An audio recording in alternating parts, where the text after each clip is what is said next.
The tenant above me, I moved into apartment 3B in late October. The rent was unusually cheap for downtown Chicago. The landlord said the previous tenant left suddenly. He avoided eye contact when handing me the keys. I should have asked more questions. The first night was quiet. Too quiet for a city building. No traffic, no neighbors arguing, no TVs. Just the low hum of the hallway lights and faint footsteps above me. Apartment 4B was supposed to be vacant. The listing online confirmed it. The landlord told me it was empty, yet every night around 2:30 a.m. someone walked slowly across the ceiling. The footsteps were deliberate, back and forth, same pattern. Pause near the center of the room, then 3 soft taps above my bed. Always 3. I reported it to management. They insisted 4B had been locked for months. No tenant, no utilities running. They even showed me the paperwork. The kisweri, misplaced. The following night, the footsteps changed. They stopped pacing. Instead, something dragged across the floor. Heavy, slow, right above where I stood. At 2:30 a.m., my ceiling creaked loudly.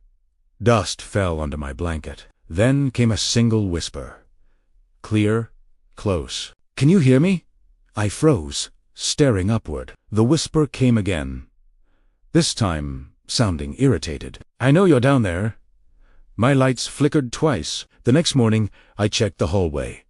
4B's door had scratch marks near the handle. Long, thin gouges in the wood, like fingernails dragged downward repeatedly. Fresh ones. I knocked anyway. The hallway felt colder than usual. No answer at first. Then 3 soft taps from inside, exactly like the ceiling. I stepped back slowly. The doorknob began turning on its own. Not violently. Just gently testing the lock, as if someone knew I was there. That night, I pushed my bed against the wall. I stayed awake, waiting for 2:13. When the time came, nothing happened. No footsteps, no dragging, just silence. Then my phone buzzed. An unknown number sent a single image. It was a photo of me sleeping, taken from directly above. Ceiling view. I don't have ceiling cameras. I live alone, and the timestamp read 2:13 a.m. But I was still awake, watching the ceiling. The whisper returned after that, closer every night. Sometimes it laughed softly. Sometimes it breathed heavily.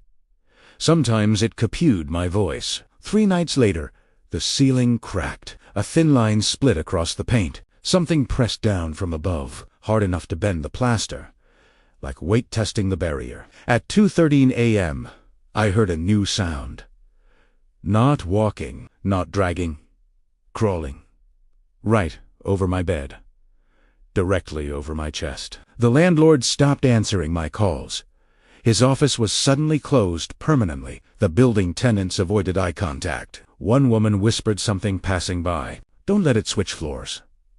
That night, I didn't sleep. I stared at the ceiling in darkness. At exactly 2:13, 3 taps echoed again.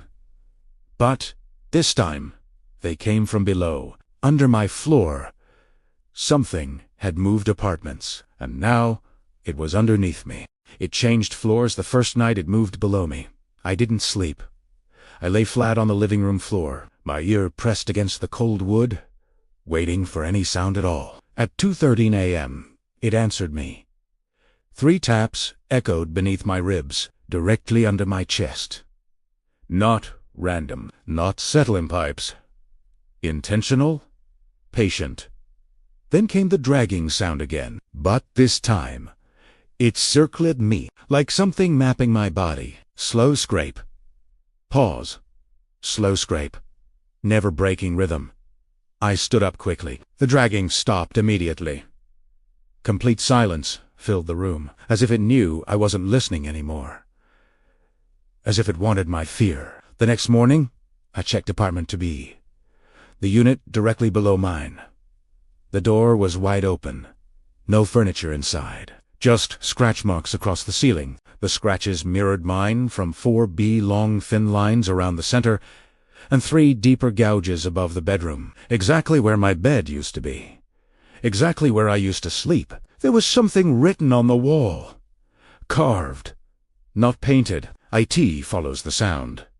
The letters uneven and frantic, like someone ran out of time. I asked another tenant, about to be. She turned pale instantly. That apartment doesn't exist, she said. We don't have a 2B. Then she walked away. That night, I stayed silent. No TV, no footsteps, no movement. I even held my breath at times. The clock ticked toward 2:13 slowly. I refused to give it sound. 2:13 came and passed. Nothing happened. Relief washed over me briefly. Maybe silence worked. Maybe it couldn't find me. Then my refrigerator turned on loudly. The hum vibrated through the floor. And beneath me, 3 violent knocks exploded upward, hard enough to shake the tiles. Something slammed repeatedly below, as if trying to break through. The dragging became frantic now, not slow anymore. Hungry, I grabbed my phone to record. The screen glitched immediately. Static filled the camera preview, but through the distortion, I saw something. A shape beneath the floorboards. It wasn't solid, more like a shifting shadow. Long limbs bending wrong, head tilted sideways unnaturally, crawling in impossible angles. The whisper returned. Not from above, not from below, but from inside my walls. You made noise. My bathroom door slammed shut. Water burst from the faucet violently. The pipes screamed inside the walls, and the lights flickered red briefly. Just for a second, I ran into the hallway. Other tenants were already outside. They looked terrified. One man pointed at my apartment door. It was shaking from the inside. 3 deep thuds pounded against it, like something testing wood again. The handle twisted slowly, back and forth. Testing. The whisper echoed down the hall. But this time everyone heard it. I found you. The voice overlapped itself, like multiple throats speaking together. The shaking stopped suddenly. Silence returned instantly. Tenants rushed back inside quickly. No one wanted to talk. No one wanted to acknowledge it. When I stepped back into my apartment, the floor felt uneven. Soft in certain spots, like something hollowed it out. Like something moved inside it. Then I saw the ceiling. 3 deep cracks forming above me. Not from 4B anymore. From my own apartment, directly over where I stood. At 2:13 a.m., I wasn't alone anymore. It wasn't above me. It wasn't below me. It was inside my walls. The space between floors, the cracks in my ceiling widened overnight. T-net fears then jagged and deep. Plastered dust fell onto my bed. Like something shifting above me, or inside the space itself. I reported it to management again. They refused to enter my apartment. They wouldn't even look up. It's not a structural issue, they said. Their voices sounded rehearsed. That afternoon, the power went out, but only in my unit. The hallway lights stayed on. Every other apartment had electricity. Mine was isolated. The silence felt heavy. No refrigerator, no clock ticking, no city noise. Just breathing. Not mine. It echoed faintly through the ceiling. Slow, wet inhales, followed by a dragging exhale, like lungs collapsing inward. Directly above me, I grabbed a flashlight and chair, climbed carefully toward the crack. The plaster crumbled easily. The hole widened under pressure. Darkness waited inside. The smell hid me first. Rot. Mildew. Something metallic beneath it. Like dried blood. I shined the light inside. There was no insulation. No beams. No wiring. Just open space. Too much open space. The gap between floors stretched downward, far deeper than possible. Not 12 inches. Not even 3 feet. It dropped endlessly into black, and something moved inside it. My light flickered violently, but I saw enough. Long, pale fingers gripping beams, bent backward unnaturally, climbing upward, slowly. The whisper crawled out with it. You opened it. The voice overlapped itself again. Layered. Wet. Almost excited. I stumbled backward. The chair crashed to the floor. The hole widened more. Plaster breaking outward violently, as if something pushed from within. The breathing grew louder now, not faint anymore. Close. Directly at the crack. Waiting. Then a face appeared. Not fully human. Skin stretched too tight, eyes black and lidless. Mouth open far too wide, smiling downward at me. It didn't blink. It didn't move. It just stared, like it had been waiting for years. For someone to look back. Suddenly, my phone vibrated. Unknown number calling. I answered without thinking. Static filled the line first. Then a familiar voice. My own. Don't look up, it whispered. You're already inside. The call ended instantly. The face above me smiled wider, as if it heard it too. The ceiling burst open violently, plaster raining everywhere. Long arms dropped downward. Too long for the space. Too many joints. I ran for the door. But it wouldn't open. The handle twisted uselessly. Locked from the outside. Someone had sealed me in.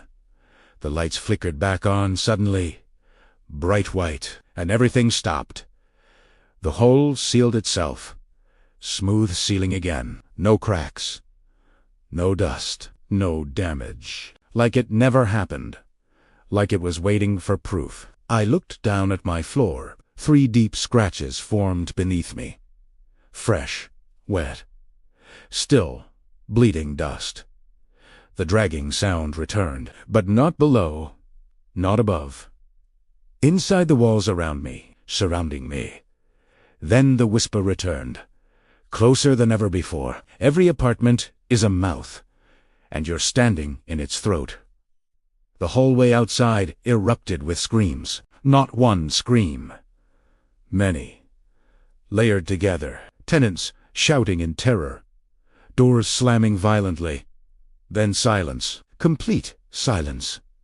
I slowly opened my apartment door. The hallway was empty.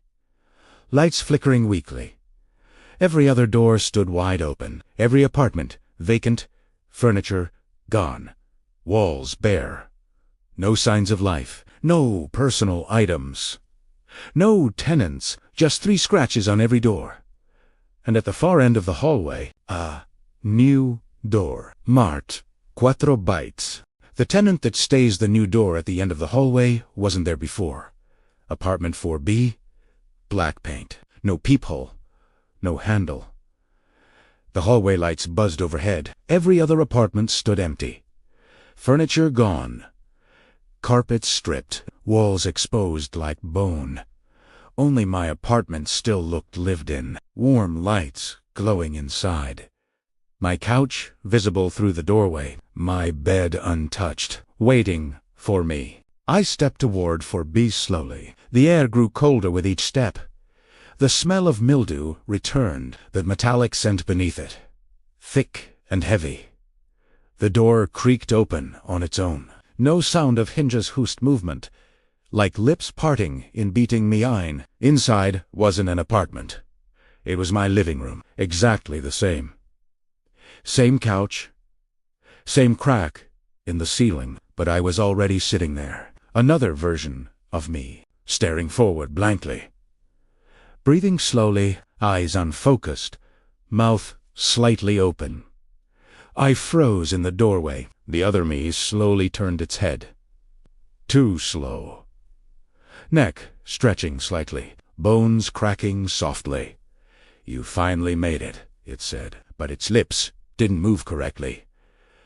The voice echoed from the walls, from the floor. From inside my chest, the ceiling above that version of me cracked open. Long pale fingers dropped down, resting gently on its shoulders. Not attacking, holding, protecting. You're the replacement, it whispered. This building rotates tenants. No one leaves. They just change positions. The other me began to smile. Wider and wider. skin stretching thin, eyes darkening completely. Just like the face I saw before. Suddenly, I couldn't move. My feet stuck to the floor, like the carpet was melting upward, wrapping around my ankles, pulling me in place. The walls began breathing again. Slow inhale, slow exhale. The apartment expanding, then tightening. The other me stood up slowly, bones popping out of alignment, head tilting unnaturally, arms hanging too long, too flexible. It walked toward me, each step slightly delayed, like frames skipping, reality glitching, struggling to keep up. When it reached me, it leaned close, its face inches from mine. Skin cold, eyes empty, smile endless. "I was you," it whispered, "and now you're me." The hallway behind me disappeared. No doors, no lights, just endless, dark, stretching outward. There was nowhere to run. The other me gently touched my forehead. Its fingers sank into my skin. Not piercing, just phasing through, like I wasn't solid anymore. I felt myself sliding backward. Not physically, but positionally. Like my place in the apartment shifted into the walls, into the ceiling, into the space between floors. I could see everything now. All the apartments at once, every tenant who ever lived here, faces pressed against the walls. Watching, waiting, some crying, some screaming silently, some smiling like it did, all trapped between layers, rotating. The building wasn't haunted, it was hungry. It didn't kill, it recycled forever. The other me walked back into my apartment, sat down calmly, picked up my phone, started scrolling, waiting for the next crack to form, waiting for the next tenant to look up. Now I breathe in the walls. Slow inhale, slow exhale. Dragging across beams. Climbing when someone opens the ceiling, and every few years, a new door appears, marked 4 bytes.